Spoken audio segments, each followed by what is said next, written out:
Welcome to EconTalk, part of the Library of Economics and Liberty. I'm your host, Russ Roberts of George Mason University and Stanford University's Hoover Institution.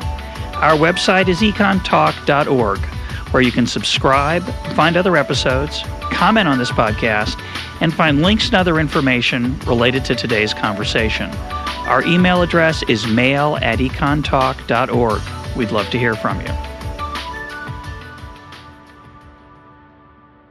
Today is April 19th, 2010, and my guest is Paul Romer of Stanford University.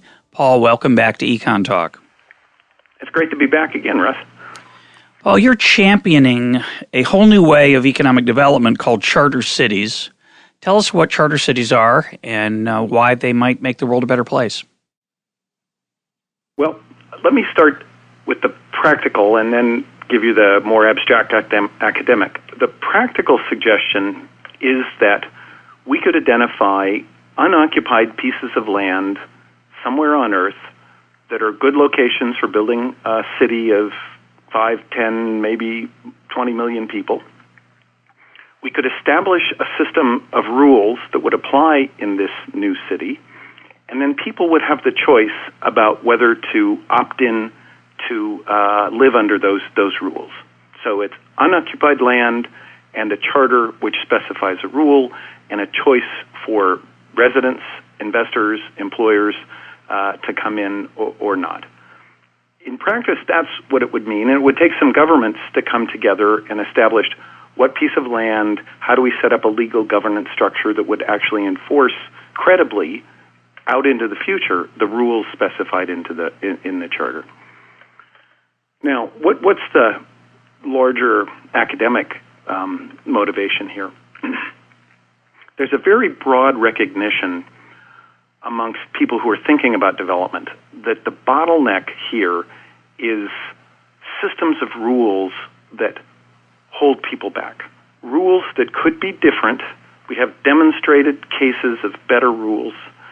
And with these inefficient rules, people are very far away from the efficiency frontier. That if we shifted to better rules, everybody could be better off. People living in poor countries could be better off. People living in the rest of the world could be better off. So I think it's an urgent priority for us as economists to understand the dynamics of rules. What we used to call institutions, but I think institutions is too vague a term. It's really just the rules that govern how we interact with each other. We need to understand the dynamics of rules.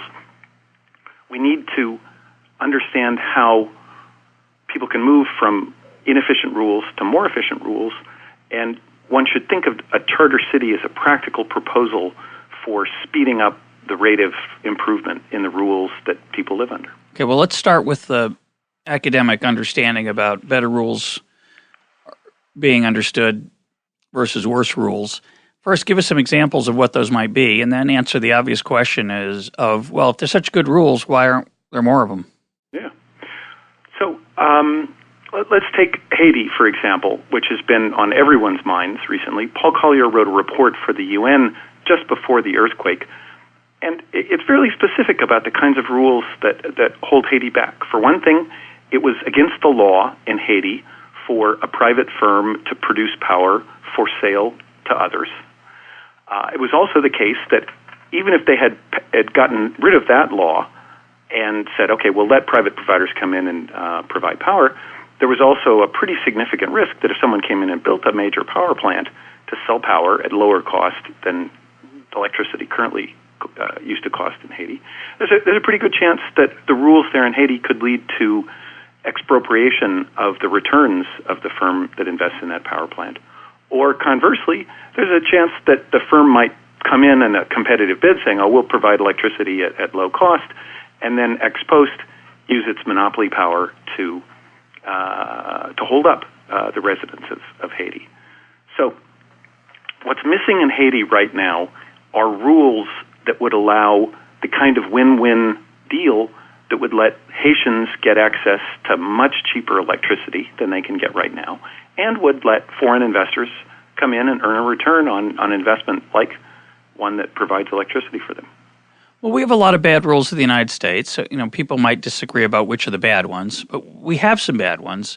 So why is the United States, what makes the United States different from Haiti? In the United States, there's political forces that keep the price of sugar high, that keep the artificially make low-skilled labor expensive, that give the government a monopoly over schools in much of the country.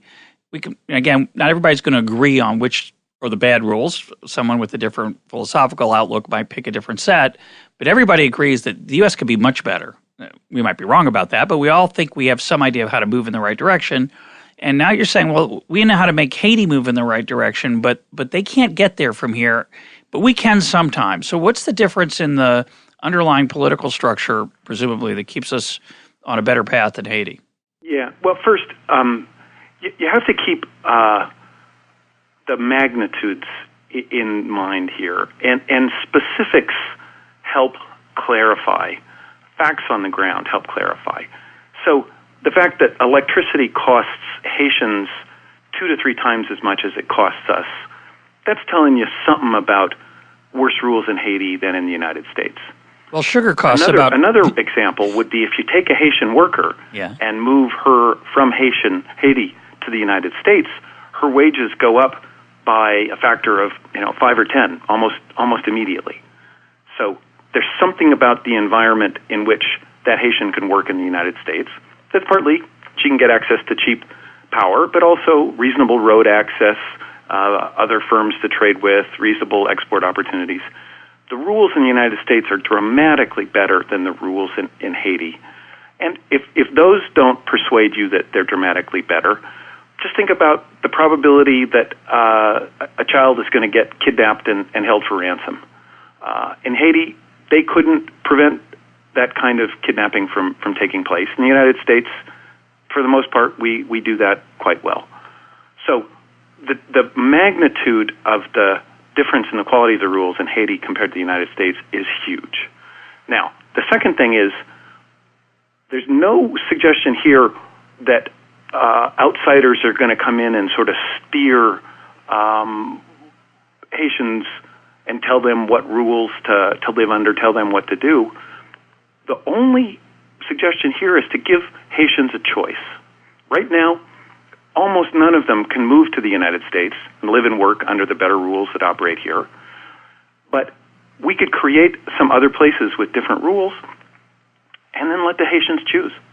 And if the rules were better in the kind of the obvious ways I was just describing, you let the market operate, you let providers of utilities and basic services operate, you have basic sanitation, you have basic security protections against crime, the evidence is very clear that millions of Haitians would want to go there. So the whole point about charter cities is take rules that already work, replicate them elsewhere, work tolerably well. They're not perfect, but they're much better than the rules that people in poor countries live under. Create places with those better rules and give people living with really bad rules a choice. So why isn't, it raises a couple of questions. Let me start with one I think I hinted at, but maybe I didn't make it explicit. So why wouldn't the Haitian government put these rules in right now? Create this city that would have, quote, better rules, and then they could capture some of the gains. Mm-hmm. Mm-hmm. That's exactly the question that we need to be thinking about. And it's a question which I think is a very deep and difficult question. And we as economists have not paid enough attention to it. For example, we haven't thought hard enough about what motivates voters when they vote in an election, express preferences about changing rules. But it's not just a question about Haiti. Transpose it to the United States and think about a move from our existing traffic systems to ones that have congestion pricing. So we charge cars for the times when they use roads when road capacity is scarce. We could move to that kind of rule. We could redistribute the benefits that would come from that to even people who use public transport, who time shift when they drive. Right now, the evidence suggests that it's very hard to persuade people in the United States to move from an existing equilibrium to something that could clearly be more efficient. if that example doesn't grab you, another obvious one is the fisheries all around the world, where we know how to make everybody better off by stopping the overfishing with different kinds of rules, but we can't get the people involved to agree to the rule change. So it's a very big puzzle, but it's one that we haven't paid enough attention to, and charter cities, I hope, will force people to think about why it's a better way to change rules than, say, something like our usual political processes. Well, I don't think that's the best example, either one of those, because I think in the back of many economists' minds, and I don't think it's in the back of yours, Paul, but you can correct me if I'm wrong, is some concept of costless redistribution to take care of the people who have vested interests in the status quo. And I think it's extremely difficult to do in the case of congestion pricing. And I suspect that most of the benefits from congestion pricing would be captured by rent seekers who would get the expansion of funds. But let's put that to the side.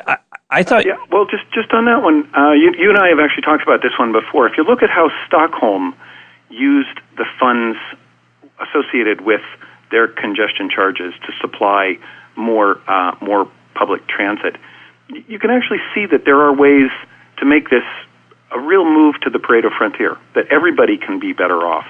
But not the people who drive a lot and who have to pay higher taxes. It's hard. Sure. Sure, because they drive with less congestion.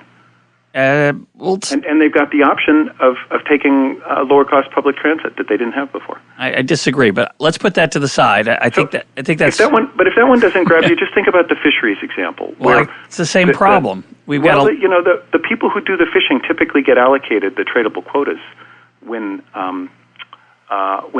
you move to a system of tradable quotas. But you have to distribute them disproportionately to proportionally to the stake they have in the current system, and that's very hard to do. It's not so easy. Yeah. No, I mean, well, anyway, let's put that to the side. I think you're kind of finding the traditional economic argument about interests and opposition, and I think missing the deeper point, which is that there's something else going on here about how people decide what kinds of rules they want to live under. Oh, I agree. This is tied up with notions about right and wrong. People have notions about what's the right way to do things, independent of the instrumental value of those rules. We need to understand that dynamic of right and wrong and understand why it can get in the way of a move to a much more efficient equilibrium. Well, I couldn't agree more, but I thought you were going to talk about credibility and keeping promises in a non-democratic system, and I assume that's as big a problem as the ones we're talking about.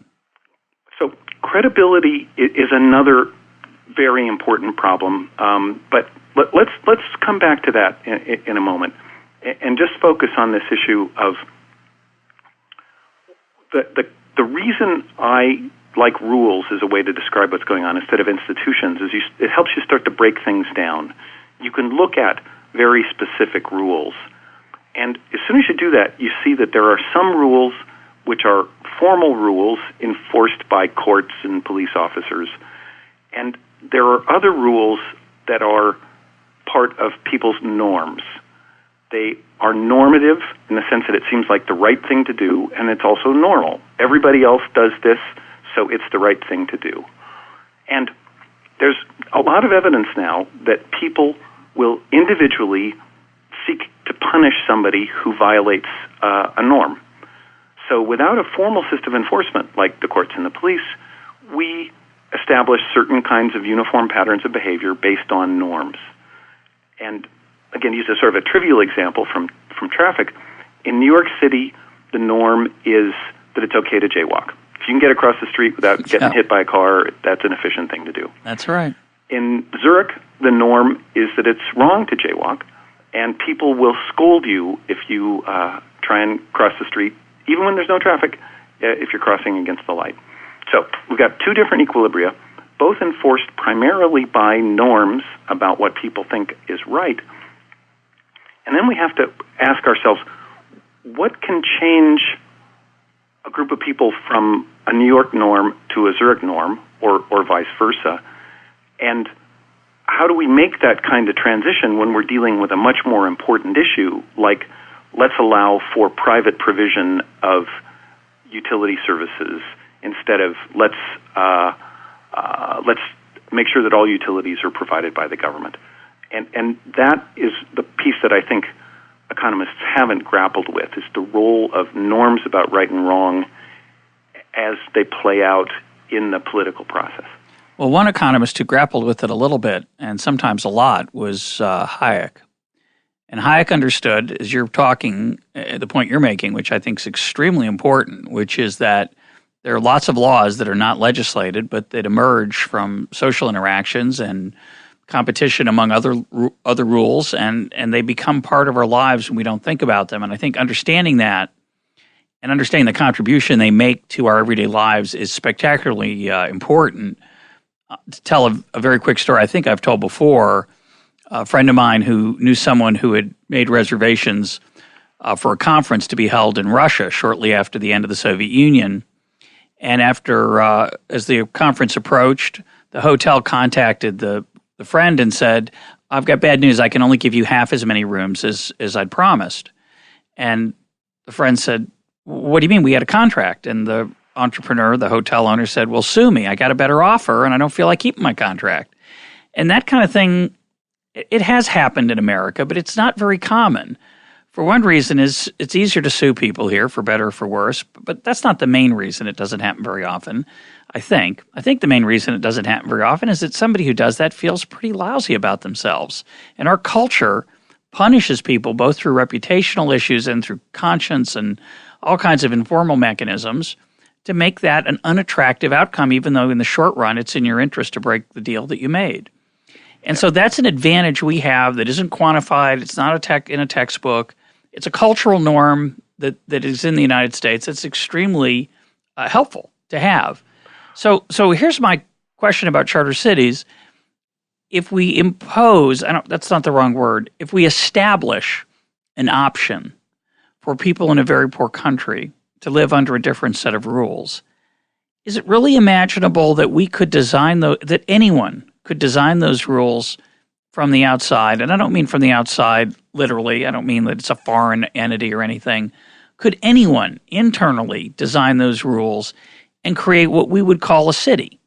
A city is, as Jane Jacobs has written about eloquently, and she's got a very Hayekian bent, a city's effectiveness, what makes a city pleasant to live, isn't really usually anything to do with good urban planning. It comes from all kinds of intangible things that are hard to point to that make a city civilized, that emerge, that aren't designed. And a charter city, almost by definition, at least to some extent, is designed. So tell me how you think that problem might get solved or might be less worrisome than it appears. Yeah. So let me get play to the back nuts to your question, because I'm basically going to dispute the presumption in the question. So let me play it back to you in a different context. Okay. There's no nation and no economy in the United States. Some people want to come over and start a new nation here. It can't possibly succeed because if you're designing new rules in the United States, that means the economy is going to be organized according to central planning. Okay? Yep. Now you see the flaw in the logic? Yeah, I do. There? Okay. When, for example, because this is a real case, William Penn set a charter for Pennsylvania and said, this is going to be a place where you can have guaranteed freedom of religion. And then that attracted a bunch of people who believed in freedom of religion. And then a lot of other details grew up supporting the system of law there in Pennsylvania. But in setting rules like that, it didn't mean that Penn had to be a central planner of the layout of the streets in Philadelphia. So for some reason, when you talk about cities, people have trouble distinguishing this notion of we could have something that says guaranteed freedom of religion or freedom of speech or protection of contracts. We could put those into the rules in a place without deciding whether the minimum square footage for a small shop on the entry level of the building has to be at least 500 square feet. I just don't understand why people want to leap from the rules that are obvious and sensible and easy to apply to a bunch of other ones that are problematic. Well, that's a good point. Let's be more specific about Haiti too. I mean, it isn't just protection of contracts through the legal system, but it's also your kids will not be kidnapped and held for $20, $40, $60 in ransom and then killed if you don't pay the ransom. It doesn't take some mystical, long-run historical process to put in place a system which protects contracts and keeps kids from being kidnapped. And then, if you want the city to be organized with no zoning rules, and it's kind of like Houston or Jane Jacobs run wild, that's great. If you want it to be like Haussmann's Paris when he built the sewers and the Grand Boulevard, you can do that too. But all of that's detailed city planning stuff. Those are second order. Quite different from, you don't want kids to be kidnapped. You want protection of contracts. No, those are second order. I agree with you. And I certainly agree with you that one of the best rules is that there aren't going to be a lot of rules. I guess the question is, in your ideal or plan or vision for, say, the first charter city or the first 5, who's going to make those rules? Because you and I think, are very sympathetic to what a small list of rules would be that everyone would agree on. Who's going to make the decision about which rules are not so good and which rules are good? What are you thinking in practical terms? So again, let me push this into another context where it doesn't seem to worry us so much. New cities as startups are really a lot like new firms. When new firms are created, they have internal rules, including informal rules that are the corporate culture of the organization. And, do we worry, oh my God, who's going to write the cultures and the internal rules for all the new startup firms? We don't really worry about it too much. We just let firms start up and compete. And if people want to go work for them and they're productive and successful, then that's all we need. And some of them won't succeed. Some of them will. I think in exactly the same way, we should have entry of cities with various kinds of rules. And the real test is, do millions of people want to move there? And then once they move there, do they thrive? And therefore, the people want to stay. So, we can get into the details of okay, so who's the entrepreneur? Yeah. Who's the person like William Penn who says, okay, here we're going to have guaranteed freedom of religion? And I think that's really a detail. We can talk about that if you want, but the more important point is to unleash the same kind of dynamic of choice and competition about sets of rules that we have, about, say, city-level governance rules that we have in, say, the rules for, how you run a corporation. Well, I don't have any doubt that we don't have to worry about those things, whether there's going to be casual Friday or whether people are going to be paid in kind versus cash for various benefits, et cetera, et cetera. The market, there's competition.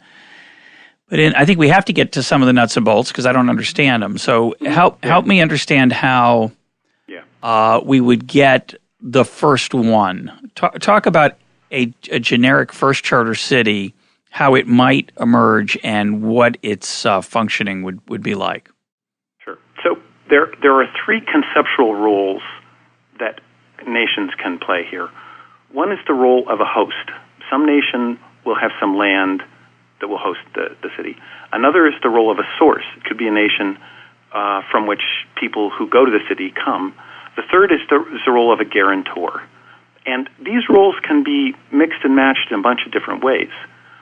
For example, India might try and copy what China did with its special administrative zones where cities grew up very quickly. So you could have the Indian government being the guarantor, saying, we're going to protect contracts in this city. India could also be the source of the people, and it could be the host. So the Indian government, federal government, could say to the various states, we're going to run a contest, we're going to compensate the state that puts together a big parcel of land big enough for a city, and then we're going to set up a special governance regime for this city, and here's the charter that specifies how things will operate within that city. That's very close to what many nations have done when they've created special economic zones, where in those zones they allowed different kinds of rules to operate than they allow in the rest of the country. It's often a good way for a nation to reform its rules, because if you try and change them for the whole country, you get opposition because some people don't want to have the rules forced on them. But if you create a new place where the new rules are established, then people have the choice about opting in. So that's one where basically the prime minister in India and the legislature there could set up a charter city within India, and then they'd have to make a choice about how they wanted local governance to happen within that city. They might, for example, opt for something that looks like the kind of governance we have of central banks. You appoint a strong leader. It's kind of like the strong mayor movement in the United States. You have clear accountability and a clear mandate for that leader, what that leader is supposed to do, and then that person gets reappointed periodically by somebody in the center. So, that's one model. You could have a different model where there's competition within the city in some political process to elect the head of the central bank, or the analog of the central bank, the executive leader. And you could compare. You could run cities both ways and see which one turns out better. Now, a more interesting case would be to take a case like Haiti right now. Imagine that Brazil was the host. Brazil says, we've got empty land, and we're really deeply invested in Haiti, and we're not sure if we can create a stable, functioning system of rules in Haiti, but we're going to create some land here in Brazil, and we'll create a special area where Brazilian police enforce the rules, and the Haitians are free to come. So Brazil could be the host and the guarantor, and source countries could be Haiti and then other places from the Caribbean. In the case of Brazil, they would take the initiative in saying, okay, here's the charter that would operate here, and here's how we're going to administer it, and then say to the Haitians, look, you've got an option to come here if you like. The United States could do the same thing. To be provocative, I've tried to get people to think about, well, the United States could even do this in Guantanamo Bay if you want. We've got a piece of land, pretty reasonable size, hardly anybody living there. We could set up a special structure there, specify how it's going to be governed, and then give Haitians the choice. There are a lot of different variations that one could work out here. The charter would inevitably be the outcome of either the initiative of a single existing government or a negotiation between existing governments. And that charter would almost always specify some kind of executive position and then some kind of process for succession and a mandate for that executive. It's interesting. We, of course, could also just let Haitians come here freely. Presumably, most people find that politically not unpalatable. I'd certainly be happy to have them under the right conditions of welfare, et cetera. I think it would be great if we let poor people come to the United States. As you say, their incomes usually jump many-fold. They're very productive. They'd make our lives better, and as long as they didn't live off our welfare system, which is a big handicap. I don't think they want to live off our welfare system, but the fact that they could means that people aren't going to let them in. But we don't have that luxury right now, politically, I don't think. Right. But it's hard to think of Brazilians or Americans giving space for poor people outside their culture within their borders. I think the Guantanamo Bay example is very interesting. The other question that comes to mind... Although, just to be clear, the Brazilian example could operate much like Guantanamo in the sense that, Brazil could set aside some land. They could even maintain border controls around this zone and say, you can come and live as permanent residents in this zone, and here are the rules that would apply there. This doesn't give you the right to be a resident of Brazil or to get access to all the laws that apply to residents of Brazil, but you can come reside in this special zone. And it's conceivable that the ability to customize the rules in a case like this would make it possible for us to do what, as you point out, it's impossible for us to do at the moment, which is to be more open, to give more people access to of rules that we've already got up and running that work pretty well. But you know as well as anybody does that part of the reason it would be great to come to the United States is the opportunity to trade with 300 million people and interact with them. So you don't really want to create an independent, tiny little place. They'd have to have the opportunity to at least trade. Look, I mean, Hong Kong was this independent, tiny little place, and it traded with everybody. Correct. So, a little Hong Kong-like zone in the United States could easily trade with the rest of the United States. Yes, but much of the service trade would be internal unless you let these folks, move in and out. And of course, in some cultures, that's the way they solve this problem indirectly. They have guest workers who come but don't live there or don't live there for a very long time. Just one point I want to push on is that we as economists often say, well, we're in favor of more migration of poor people, but there's a political impediment, so gosh, our great ideas are going to be stymied. But that's kind of a dodge, I think. We're just not grappling with the big questions. Right now, 700 million people say they're ready to move permanently to another country, and a lot of the people who say they aren't ready to move probably would agree to move if they thought it was a realistic prospect and they knew somebody who lived someplace else. So there are a lot of people in the world who are desperate to get away from bad rules. Where they are, so and it's pretty predictable where they come from too. I mean, if you just look at the worst governed places in the world, the poorest place in the world, most people want to leave those places. So we've got to have a solution that scales.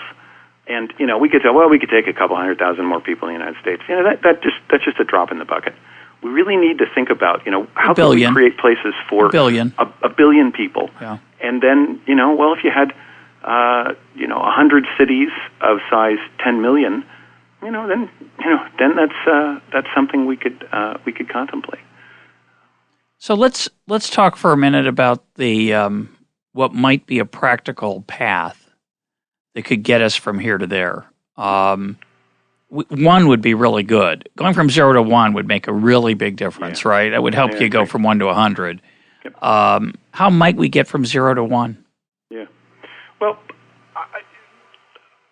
first let me argue that Hong Kong was in a sense number one, but it was done incorrectly in the sense that the deal between China and Britain was one that was forced on China. China did not voluntarily agree to the deal with Britain.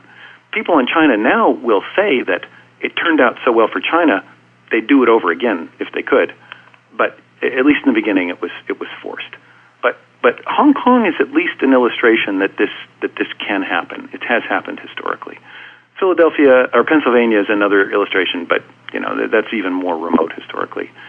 To do one today, what you need is a leader of a country with a lot of land and not that many people who sees the importance of providing manufacturing and service sector jobs and therefore sees the importance of having a city and can tell that just with his own residents, he's unlikely to get to a city of sufficient size to make it an attractive, hub city for the world.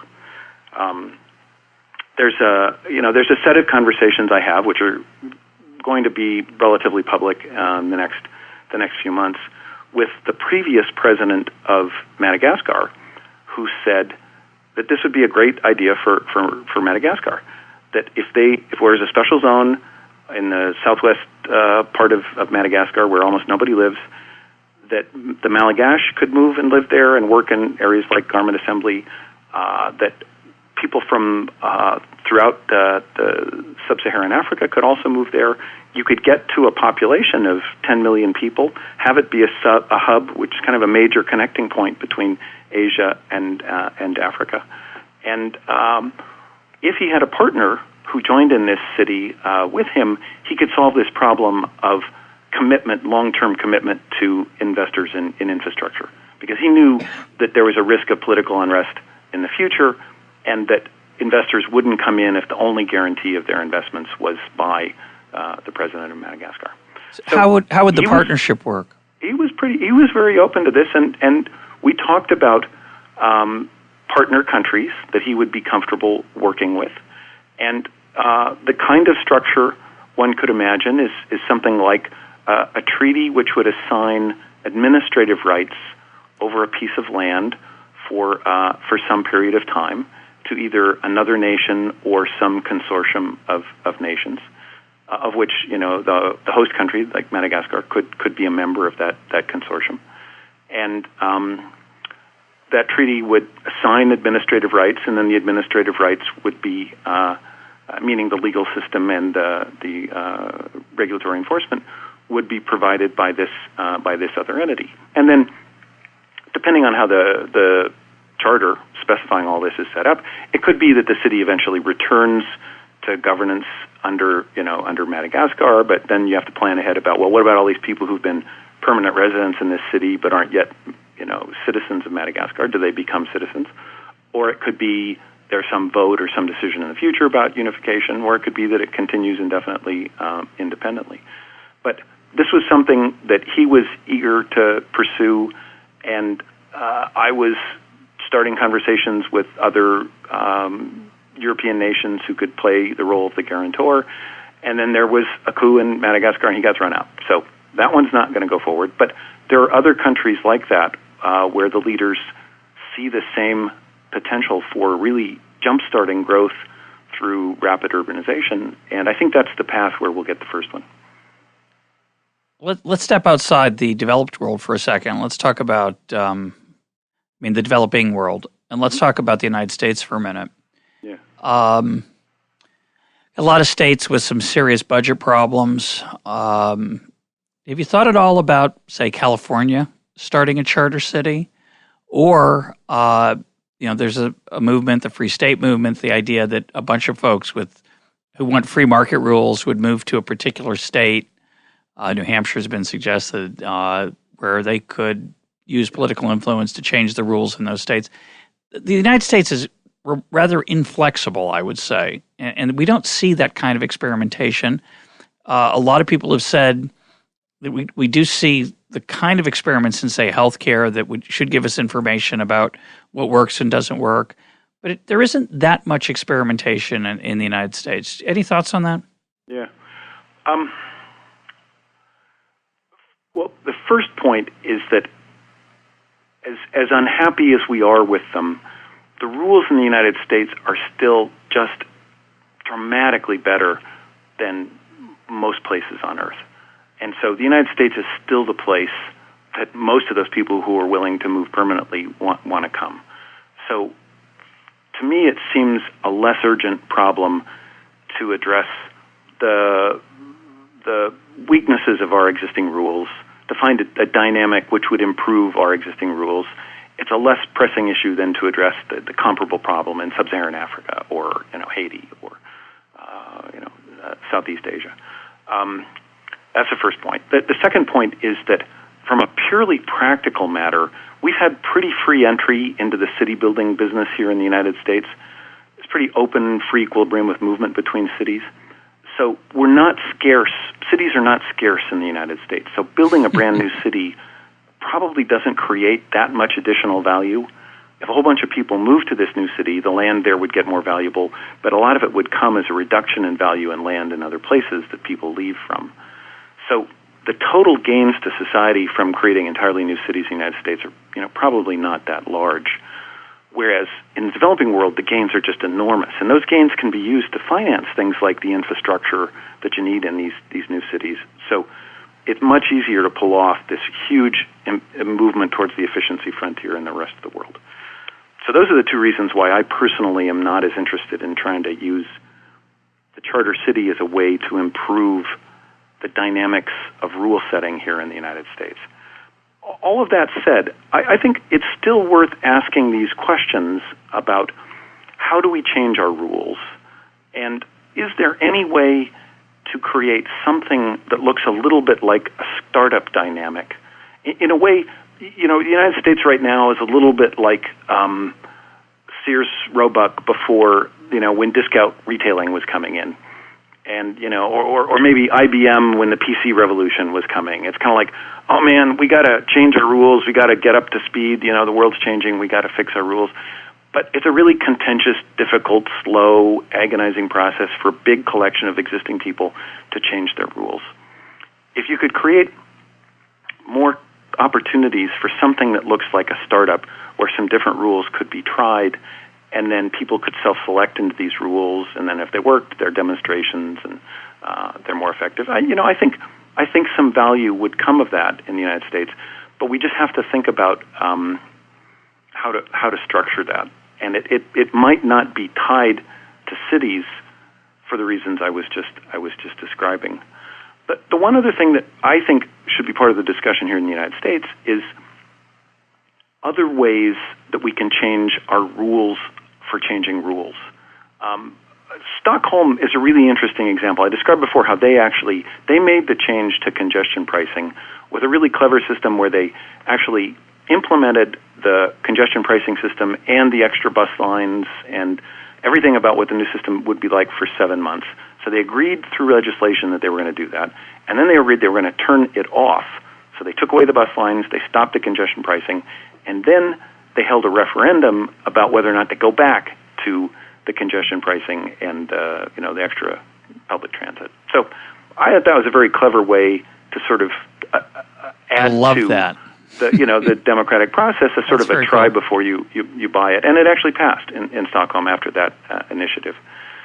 That's one kind of initiative that I think has improved rule setting in the United States. The other one that I think has been successful has been to give legislatures more of an up-down vote on a matter and less ability to pork barrel and log roll and negotiate over the self-interest of the particular legislator. So, for example, the base reallocation and closing commission, which brings proposals to Congress, the Congress just votes them up or down. They're much better for deciding which bases to close. The creation of the Federal Reserve Board, where the Congress gets to vote about who sits on the Board of Governors of the Fed, but the Congress doesn't get to vote on a day-to-day basis about what interest rates should be. The Fed has worked better as well. Cities are also moving towards more of this strong accountable mayor system and away from a whole bunch of different elected bodies where, every elected player can get his or her mitts on some piece of pork and trade it for some other piece of pork and some move up the system. So I think there's changes in the structure of democratic decision making that could move us towards more sensible rule setting than some of the systems we've got right now. But the fact is that the United States was established in a way, for better or for worse, and people can disagree about this, but it is, I think, undeniable that we have a lot of inertia in our system. We don't have a lot of mechanisms at the federal level. The state level actually has, I think, more opportunities for creativity. But at the federal level, there are a lot of built-in rules about changing the rules that make it hard to change the rules. And those of us on either side of the political spectrum, whether you want bigger government or less government, frequently find this frustrating. But I think it's one of the great strengths of the United States, even though it can be frustrating any one year and on any one issue, that it is very hard to change things. And it's interesting, the example you gave about Stockholm. In the United States, I think we pay a lot of lip service. That's not the right word. We have a lot of mythology around majority rule, but we also have a lot of respect for the minority. So large changes tend, I think, not to be as effectively majority rule decisions in the United States, and that for whatever reason, that has worked out pretty well. But it's an interest, for a smaller, more cohesive, more homogeneous society like Sweden, that might be a more effective method. So I think this whole line of thinking about formal rules and informal rules, and our informal rules are determined by what we see others doing, and that determines what we think is normal in the sense of normative and usual, and then what we think is usual influences the views we express in the political sphere about how we might change the formal rules. I think this framework gives us a much richer basis for thinking about tweaking the rules for changing rules, what I call the meta rules, in a way that they cumulatively take us in a positive direction. So it's a more subtle question in the United States, but in the developing world, I just unambiguously, the single most effective thing we could do is give more poor people the chance to move permanently with their families to other systems of rules that they choose as being better than the ones that they currently live with. And if in doing that, we facilitated this transition from largely rural settlement to largely urban settlement, which we know is much more efficient productively and just leads to a more stimulating life, that could really make a huge difference in the quality of life for billions of people. Do you think, is that the major reason that China has seen the massive migrations of the hundreds of millions of people out of the rural area into the city, that they'd moved long ago, but until the rules were changed about your ability literally to move and what life was like in those cities, they were stuck? Yeah. There were two things that held back urbanization in China. One were restrictions on movement by people, especially movement as permanent residents. The other were local restrictions on things like infrastructure that you need to make a livable city for people to move into. And in the last couple of decades, the Chinese have been removing those restrictions, and so people have been just flooding into cities, which is where they want to live. It's where they find the jobs. It's exciting to them. So the government is removing rules that kept people out of cities, but it's also, the thing about cities is that it takes some rules to make a city work. You know, you got to have some rules about sanitation and traffic congestion and air pollution, and even Jane Jacobs, I think, would say, we gotta have rules on this stuff. And it's always this mixture of formal rules and informal rules. You know, in Paris, there are police whose job is to go out and ticket men for urinating on public walls. You know, so they have to have formal rules. It's a crucial in rule. Paris to enforce these posters you see about défense d'uriner. Most cities that's enforced by an informal rule. You know, we don't have to have the police give tickets to tell people not to to piss on the streets. But one way or the other, it's not going to be a very livable city if people don't follow certain rules about whether it's formal or informal. Yeah, that's right. Yeah. So the things that you need a government to do is, one, get out of the way, remove the things that are stopping people from coming together, but then two, create a structure that will somehow enforce some rules that makes the quality of life good for all of the people that live there. And those rules can be any mixture of informal and formal, but they just got to work. And how you adjust the balance between formal and informal is going to depend on the population of people you attract. Paul, how did you come to be involved in this project, and why is it a passion for you? Well, when I started graduate school, we didn't have any tools for thinking about progress. We had this thing we called technological progress, and it was just this black box. And I thought progress is the most interesting thing in history, but just explaining how it happened and then maybe bringing it to more people, being able to speed up progress. We need to understand that process. The first thing to understand was the discovery of new technological ideas. What does it mean to have an idea that people can share instead of a physical object? What are the economic consequences of that? They're actually quite profound when you can share concepts. Things like, it's very valuable to trade with a lot of people, but it's also very valuable to live right next door to a lot of people. Yeah. So urbanization and globalization are both signs of the power of sharing ideas with other people, and why being around other people is actually a good thing, not a bad thing. So I worked for a dozen years on the economics of technological ideas.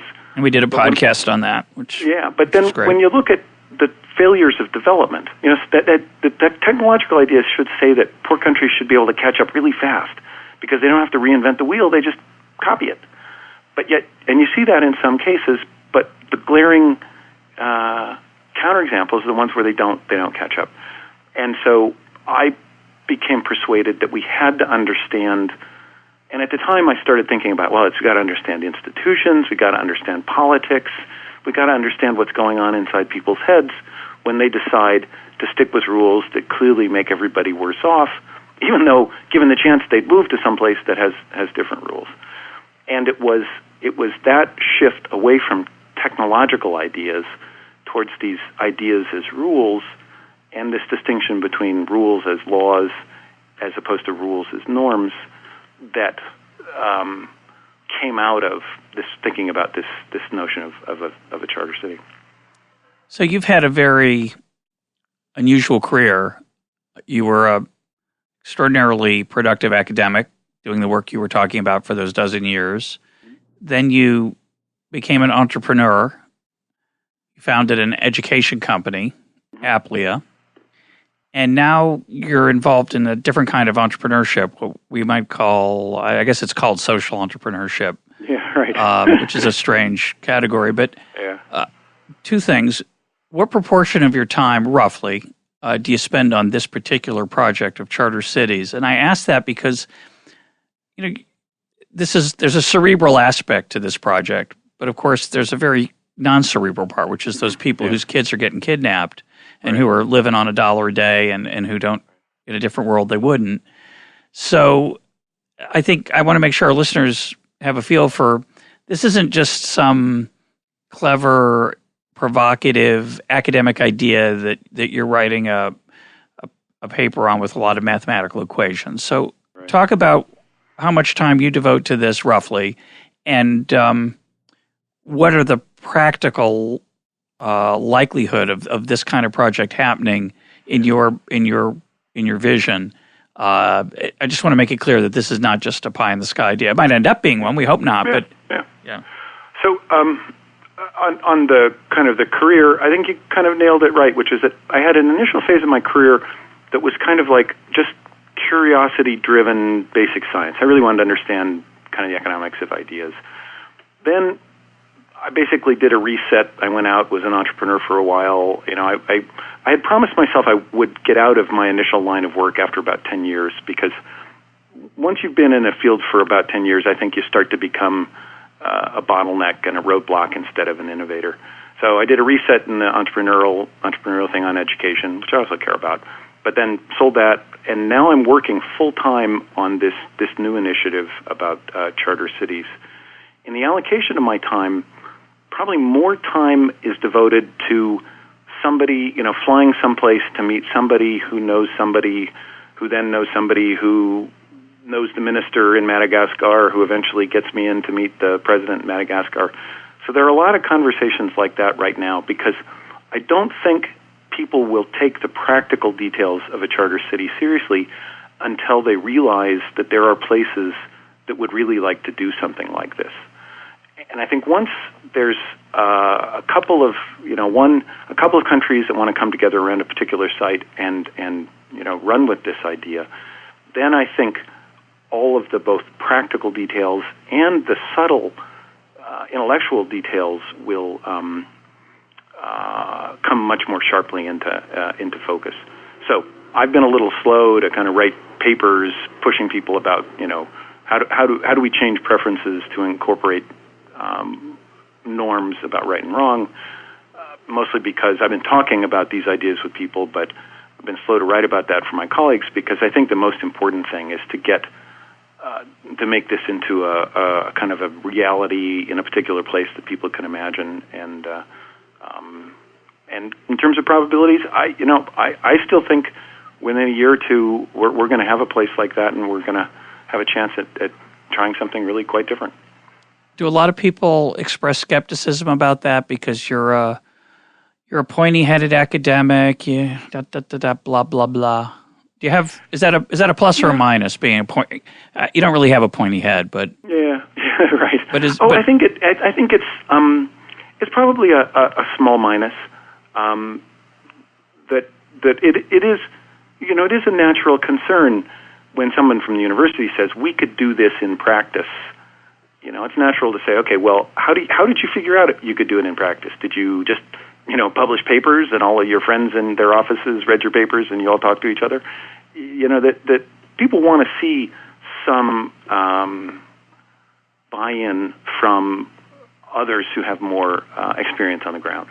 And that's part of why these conversations with government officials and then other related real-world parties are quite important. Are you spending any time on what that first charter might look like? I agree with you that it doesn't have to be a big fat thing. We hope it wouldn't be, but how that execution's, we've had some experience in the last decades, quote, writing constitutions. Right. This is something like that. Yeah. How can you help make that happen? Yeah, I think one of the things to be clear here is that if this process succeeds, I have a nonprofit called Charter Cities. If this succeeds, Charter Cities could be a think tank that supports nations, but the nations have to be the key actors here. I'm not going to design a charter. I'm not going to run a city. I have no authority, no basis for doing that. So it's very important to bring the various governments in as players in this, and to let them decide what they would like to see in a charter like this. And then as a think tank, as a member of a think tank, I can make observations about, if you do that, you may have a lot of trouble attracting investors, or you may have trouble attracting employers, or this would be a great thing to do, or other places have tried something like that and that hasn't worked so well. So once there's some national actors involved, I think the role of advisor becomes pretty clear, but I think it's a little presumptuous to try and get out too far in front of the national actors, because the details here could be quite different in different places. Let me ask you a marketing question, but it also is a conceptual question. I had Diane Ravitch as a guest recently on the program, and she talked about her disillusionment with some of the educational reform movement. And one of the things that she's become disillusioned about is charter schools. Yeah. And charter schools, there's a lot of things you could say about this, but the fact is they haven't set the country on fire in a positive way. To the extent we've been able to measure their impact, they have not done a dramatic job transforming student performance, at least on test scores. And she concedes that, well, maybe that's not what you want to look at. But they've been a mixed bag. It's also true that the really horrible ones disappear, which is one of the reasons I think they're so great. The whole idea is great. But there's a certain analogy, I would say, between the two concepts of charter schools and charter cities. One of them being, well, the rules, we're going to have better rules in the school. The public school system doesn't work so well. So we'll have these new schools that have different and better rules. Do you think the choice of name of charter cities is helped by the reputation of charter schools? Do you think I've read the evidence correctly there that she has? Give me your thoughts. Yeah, I don't know if the choice of name was a wise one or not. I was influenced more by William Penn's charter than charter schools, but more people probably think of charter schools when they hear about charter cities. It does suggest the kind of flexibility and writing of localized rules. So it gets the idea across, and I'm not finding, at least at the moment, that it's a disadvantage to have that name. On the substance of charter schools, it does raise an interesting question. I think some of the thoughtful people who have looked at successful educational systems around the world have addressed this notion of coherence. There are many different parts of a school or educational system. There's curriculum, there's the actual schools and the rules implemented in those schools, there's assessments, there's higher level schools, and all of these different, and then there's training for teachers as well. All of these different parts need to be coherent, and you could have different systems in different places that are designed differently, but they cohere in the sense that all those different parts work together. And what we're trying to do here in the United States is pull out one piece, the actual school building, and change it but not necessarily align it with all of these other pieces. And so you're taking a bite which is too small. It's worth asking that same question about a city. But there I think the case is much stronger. There have been a number of things that people have called special zones that tried to create new rules and have opt-in, but those special zones were typically not self-contained. They depended on, for example, road transport through a nearby city, or they depended on a power system from the nearby city. So you get the same problem of a lack of coherence. You got a local economic zone that's counting on 24/7 power, and it's connected into a grid that can't deliver that. The great thing about cities is they really are components, modules, that are relatively self-contained. They have some interfaces that they use to connect with the rest of the world. So it's the container ship, the fiber optic cable, the airport. But as long as you hold those constant, you can do pretty much anything you want within a city. So I would argue that the city really is the right unit to do things differently, but still have everything be coherent. And the problem with charter schools is that it's a part of a big complementary system where fixing one piece alone doesn't fix the rest of the system. What can someone read and what can someone do who is intrigued by your idea and wants to discover more and also maybe get involved? Are there any opportunities for that? Yeah. So there is a website, www.chartercities.org.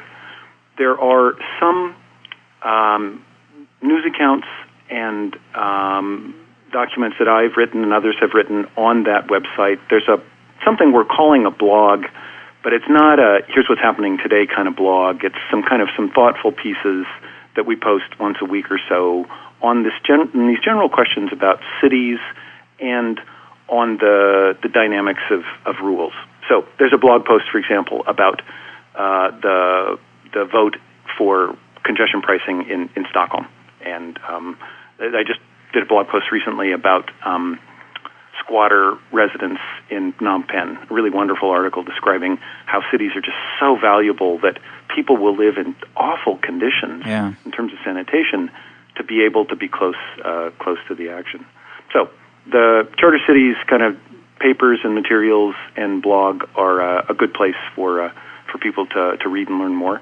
And then people can contribute things through there's an inquiries email where they can write us as well. My guest today has been Paul Romber of Stanford University. Paul, thanks for being part of EconTalk. Great. Thanks, Russ.